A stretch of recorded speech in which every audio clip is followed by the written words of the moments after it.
오늘은 미국 부동산 관련된 얘기를 할 겁니다. 뭐 뜬금없이 부동산 얘기냐? 케이스 실러 주택지수라고 하는 게 있죠. 미국의 주택가격지수를 보여주는 그걸 만드신 실러 교수께서 그 미국 집값이 100년간 이렇게 오른 적이 없다고 거품을 경고하셨다고 나왔거든요. 또 다른 기사에 놓고 보면 그 집값이 100년 이상 100년 만에 가장 높다 이렇게 얘기를 하면서 경고를 하고 계신데 물론 가장 높죠. 왜냐하면 집값이 계속 올랐으니까. 그렇게 얘기하면 주식시장도 가장 높습니다. 왜? 주식시장 계속 올랐으니까. 금값은 가장 안 높네요. 아직 전고점 못했으니까. 하여튼 여하튼. 하지만 지금까지 그렇게 오른 적이 없다라고 말씀하시는 건 약간 저는 이렇게 오른 적이 없다. 이건 가격이 이렇게 오른 적이 없다는 뜻이지 정도는 아닌 것 같아요. 왜냐하면 이게 미국의 이제 그 거주지 자산, 주택 관련된 주택 자산의 그 상승, 전년 동기 대비 상승률이거든요. 그런데 글로벌 금융위 때 보면 올라가는 그 정도가 굉장히 빨랐어요. 전년 동기 대비 여기만 12%까지 올라갔었으니까.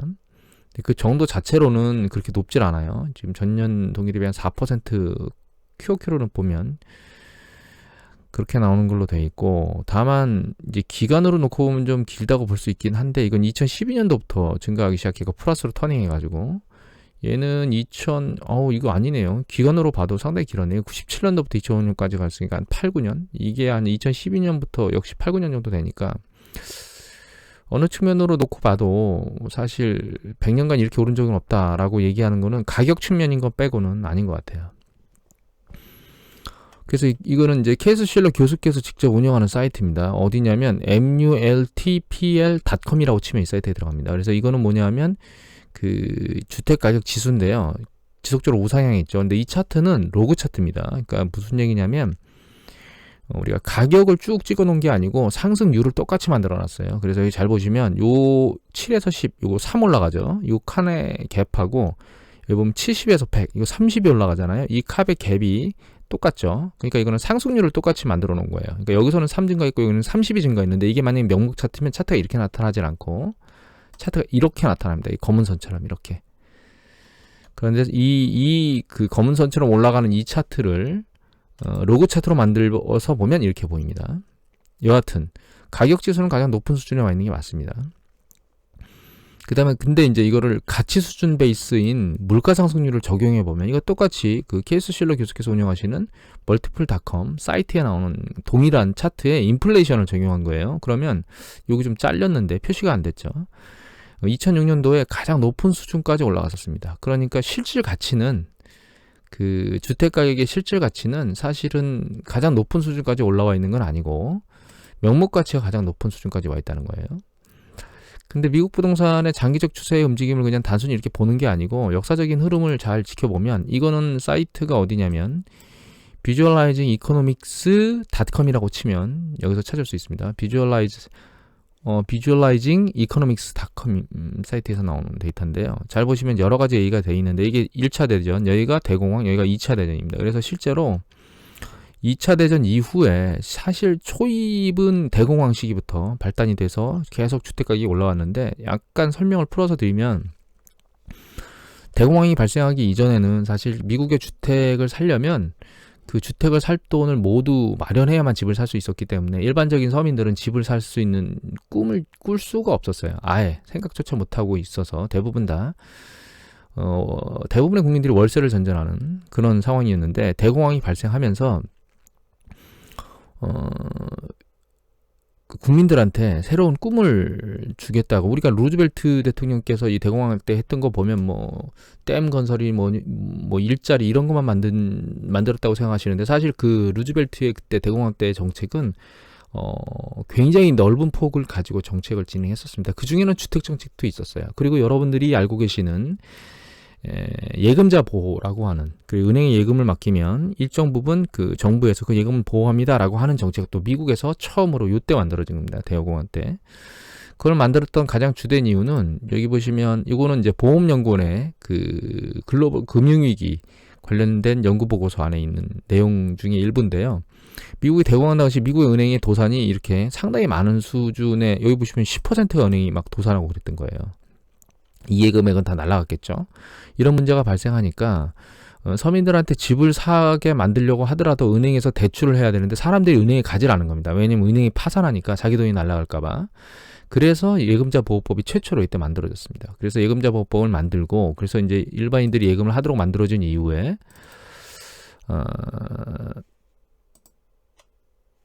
여기 보면 페니메라고 돼 있죠. 이 페니메는 우리나라의 주택금융공사라고 생각을 하시면 돼요. 누군가 집을 사게 되면 그 주택과 관련 집 사는 사람들에 대한 대리보증을 주택금융공사에서 서주게 되죠. 그것처럼 이 주택 여기서도 페니메가 일반인들 주택 구매할 때 그 대출에 대한 담보에 대한 보증을 서주는 그런 형태의 작업을 시작한 게 이때입니다. 그래서 이때 최초로 미국의 서민들이 집을 살 수 있는 꿈을 갖고 갖기 시작했어요. 그러면서 주택 가격이 한번 올라왔습니다. 두 번째, 일정 수준 횡보를 거치다 다시 한번 타는 패턴이 보이는데, 여기 보시면 여기 프레디 맥이라고 돼 있죠. 근데 이렇게 두 번째 타도록 강력하게 유도를 했던 거는 1967년도에 미국의 디트로이트에서 흑인 폭동이 일어납니다.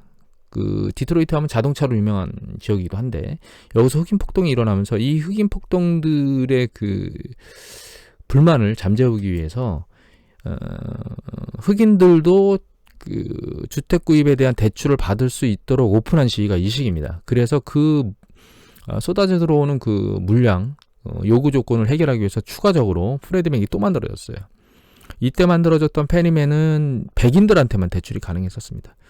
그리고 이때 만들어진 이제 그 디트로이트 폭동 이후에 흑인들한테도 흑인 서민들한테도 대출이 가능하도록 만들어지면서 그 요청 물량이 늘어나니까 프레디 맥을 같이 만드는 거예요. 그래서 이때는 백인 서민이 집을 사도록, 이때는 흑인 서민들도 집을 살 수 있도록 만들어줬죠. 그러다가 이제 80년대 70년대에 있었던 그 오일 쇼크로 급등했던 그 금리의 문제를 잘 정부에서 대처를 못하는 것 때문에 단기 금리를 조성해서 장기 대출 금리로 영업을 하던 저축대부조합이 붕괴됩니다.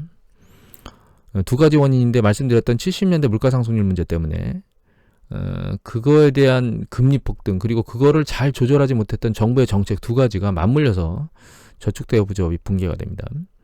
그 다음에 있었던 거는 이제 마지막으로 정부가 개입한 게 2002년도입니다. 2002년도에 이게 조지 부시 미 대통령인데 2002년도 10월 15일 날 그 정책 발표를 연설을 한 거거든요. 여기 보시면 마이너리티 홈오너십이라고 얘기가 나오죠. 이게 무슨 얘기냐면 미국의 그러니까 이민한 소수 민족 집단들 있죠. 그 사람들이 집을 갖지 못하고 월세로 전전하는 것에 대해서 집을 사주도록 만들어준 게 이때입니다.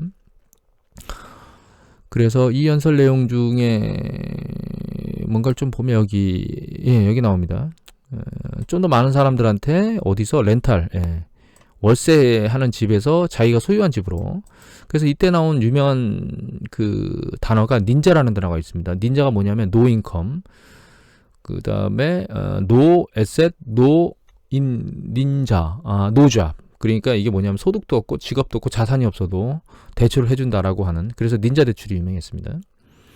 결과적으로 이런 것들이 그 주택 가격을 계속 올리게 만든 주요 요인들 중에 하나예요. 이제 물론 그 조지 부시 대통령이 2002년도쯤에 올렸던 이 마지막 끝자락은 사실 크게 이 버블을 양산하는데 영향을 미치지 않았어요. 이미 그 전부터 상당히 많이 올랐었기 때문에 미국 부동산은 조지 부시 대통령이 한 거는 극히 부분적이지만 그러니까 자산 시장의 버블 끝자락을 말하는 묻지마와 관련된 액션을 그러니까 보여주는 현상이긴 합니다. 닌자 대출이. 그리고 이때 여기는 2005년도에 버블이 깨졌다고 얘기 나왔는데 2005년이 아니고요. 실제 버블이 깨진 건 2006년도 중반부터입니다. 이게 미국의 케이스 실러 지수 10대, 20대 하고요. 미국의 그러니까 주택 중앙값의 패턴인데, 여기 보시면 여기 깨진 게 이게 2006년도입니다. 정점을 친 게. 그래서 이 차트상으로 보는 거하고는 약간 달라요. 그래서 2006년도에 정점을 치고 내려왔는데, 물론 주택 가격이 내려온 것 때문에 금융경제가 붕괴된 건 아니고, 가장 주된 건 여기서 발행한 서프라임, 그러니까 그 우량 모기지 채권이 아니고 비우량 모기지 채권을 뭉쳐가지고 신용 등급을 높여서 팔았던 금융상품인 CDO가 문제가 생기면서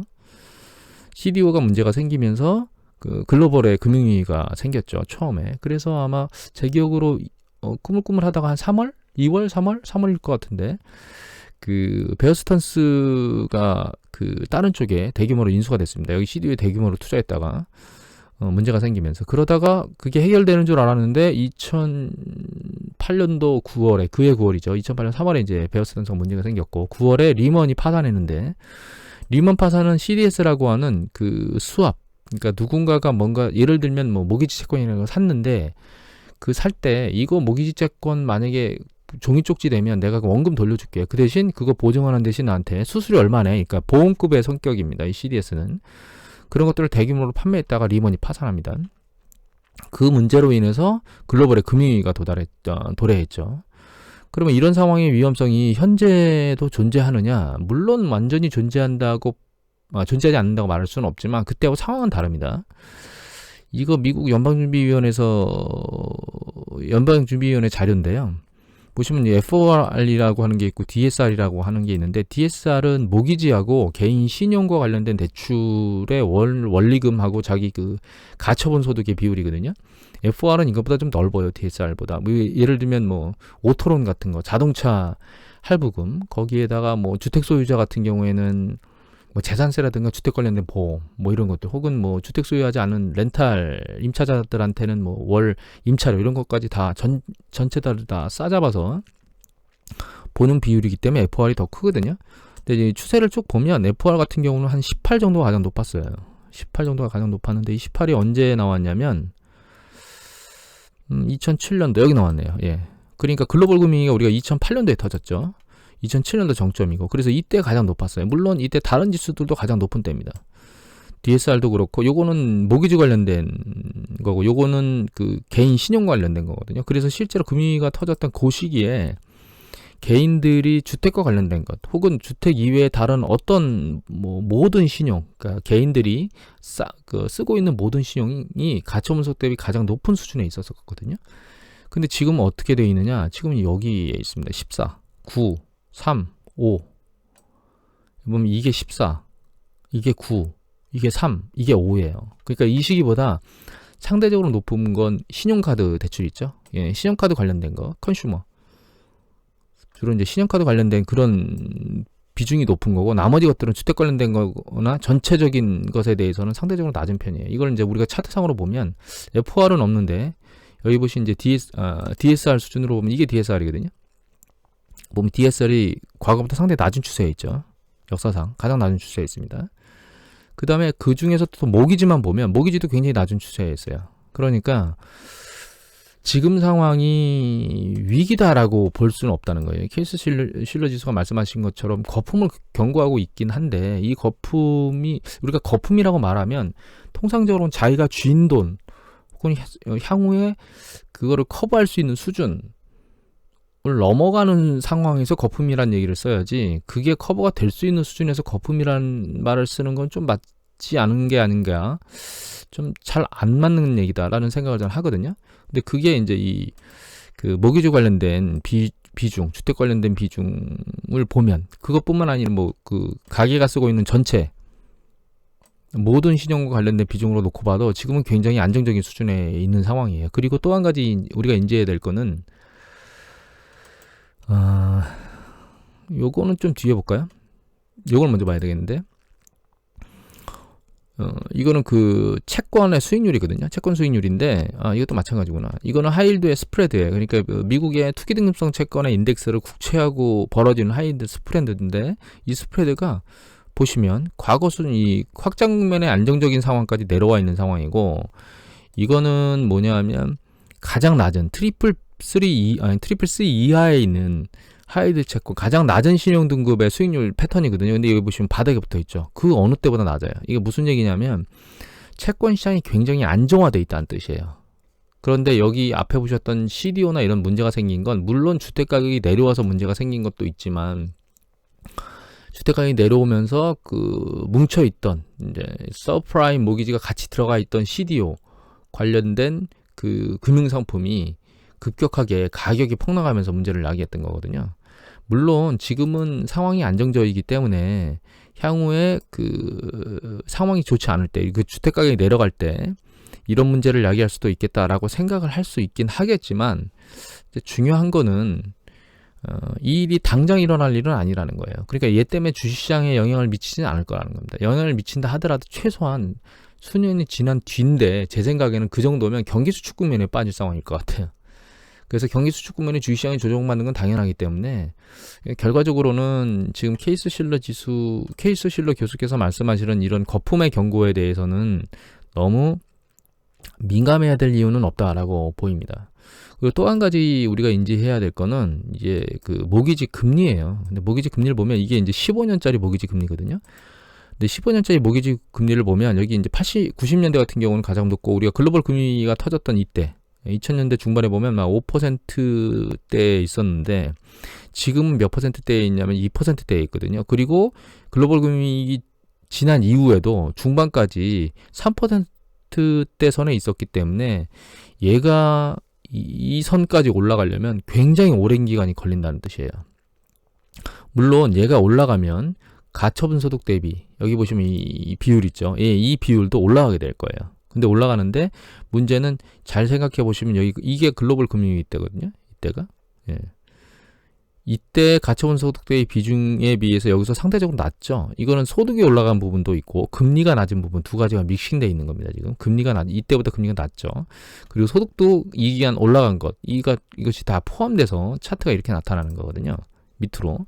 근데 향후에도 금리가 결과적으로 올라간다 하더라도, 여기까지 올라간다 하더라도 소득 수준이 높아진 걸 비해 보면 여기서 보는 이 그 수준, 가계가 부담하는 모기지 관련된 수준은 상대적으로 낮을 거라고 봐야 됩니다. 여기보다는, 글로벌 금융위기 때보다는.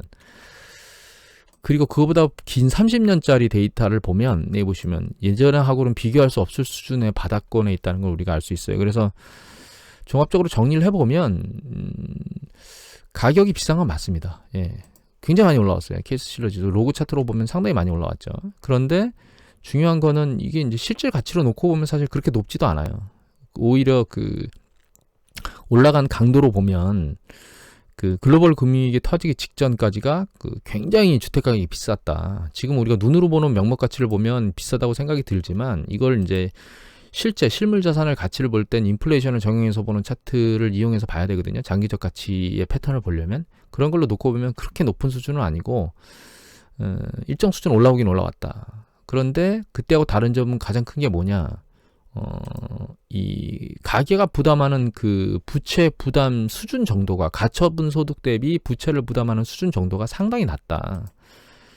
그러니까 가격이 일정 부분 내려간다고 해서 이 부담이 그 급격하게 높은 상황이 아니기 때문에 문제를 야기할 가능성은 낮다. 다만 경기가 수축 국면에 빠지게 되면 실업이 양산되고, 그 실업이 양산되면 이 전체 지표상으로는 이렇게 나타나지만 부분적으로는 감당할 수 없을 수 있겠죠. 근데 그런 부분이 글로벌 금융위기 때 있었던 금융상품, CDO나 이런 것들처럼 금융상품 전체를 흔드는 요소가 있지 않은 이상 주택 가격이 이렇게 급격하게 조정을 받는 패턴은 없을 것 같다라고 하는 게 지금 생각입니다. 물론 이런 조정 가능성이 이제, 그래서 그 CDO와 관련된 데이터를 찾아서 보여드리면 좋은데 그 CDO의 가격이나 이런 것들을 보여주는 차트를 제가 못 찾았습니다. 그래서 여러분들한테 보여드렸던 게 이거예요. 그 하이힐드 채권, 어딨죠? 네, 하이힐드 채권 스프레드. 그러니까 상대적으로 퍼센테이지 신용등급이 낮은 영역에 있는 채권, 그러니까 투기등급성 채권의 움직임들이 어떻게 움직이고 있는가라고 하는 부분들을 보여드린 거고, 그게 상대적으로 굉장히 안정적으로 있기 때문에 급격하게 어떤 그 금융시장이나 이런 거에 대한 위기를 만들어낼 수 없는 상황이 지금이다. 결과적으로 사실 이런 것들을 들여다보는 이유는 여러분들이 미국의 주택을 살 건 아니고 이것이 주식시장에 어떤 영향을 미칠 수 있겠느냐라고 하는 논점을 들여다보는 건데, 주식시장에는 지금 아무런 의미가 없다. 그러니까 이런 뉴스 보도를 나오는 거는 여러분들이 신경 쓸 필요가 없다라고 하는 걸로 정리를 하면 될 것 같아요. 그리고 추가적으로 말씀을 드리면, 제가 예전에 한번 말씀드린 적이 있는데, 예전에 제가 김연아 이분 건설연구원으로 계실 때 이분 데이터를 주로 연구 보고를 좀 잘 읽었습니다. 시야가 넓으셨거든요.